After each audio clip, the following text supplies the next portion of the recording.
अऊज़ुबिल्लाहिमिनश्शैतानिर्रजीम बिस्मिल्लाहिर्रहमानिर्रहीम। प्यारे दोस्तों, इस्लामिक इन्फॉर्मेशन चैनल में आपको खुश आमदीद। एक नौजवान का किस्सा। मस्जिद नबवी हरम के मुअज्जिन अबू अब्दुल्ला ने फरमाया कि एक नौजवान मेरे पड़ोस में रहता था। जब मैं नमाज के लिए अज़ान कहता और अकामत कहता तो वो मेरे साथ साथ होता था। जब हम नमाज से फारिग हो जाते थे वो अपने जूते पहनकर घर चला जाता। मैं चाहता था कि वो मुझसे किसी ज़रूरत का इजहार करे। एक रोज़ इसने मुझसे कहा, ए अबू अब्दुल्ला, आपके पास कोई कुरान मजीद का नुस्खा हो तो मुझे दे दीजिए, मैं कुरान पढ़ना चाहता हूँ। मैंने कुरान मजीद उठाकर इसे दे दिया। इसने इसे अपने सीने से लगाया और कहने लगा, आज मेरी और आपकी बड़ी शान होगी। वो अगले रोज़ मुझे नज़र ना आए, वो घर से ही ना निकले। मैंने मगरिब के लिए अकामत कही, तब भी ना आए।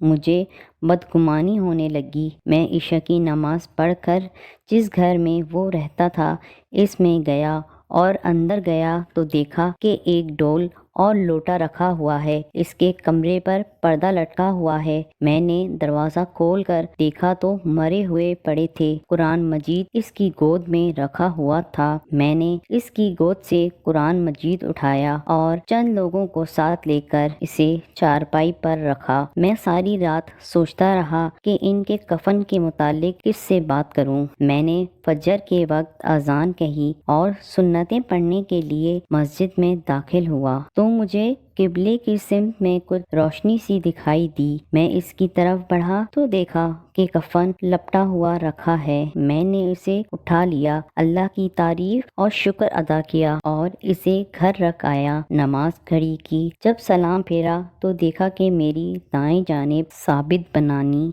मालिक बिन दिनार, हबीब फारसी और सालिया मरी हैं। मैंने इनसे पूछा, ए मेरे भाइयों, इतनी सुबह सवेरे किस तरह आना हुआ है? बोले, आज रात आपके पड़ोस में किसी का इंतकाल हुआ है। मैंने कहा, एक नौजवान का हुआ है जो तमाम नमाजें मेरे साथ पढ़ता था। वो बोले, हमें इसकी ज़ियारत कराइए। हम इसके पास गए तो मालिक बिन दीनार रहमतुल्लाह अलैह ने इनके चेहरे से कपड़ा हटाकर सजदे की जगह पर बोसा दिया। इसके बाद कहा, ए हुज्जाज, मेरे माँ बाप तुझ पर कुर्बान हों। तू जब एक जगह मशहूर व मारूफ हो गया तो वहाँ से इसलिए मुंतकिल हो गया कि लोग ना पहचाने।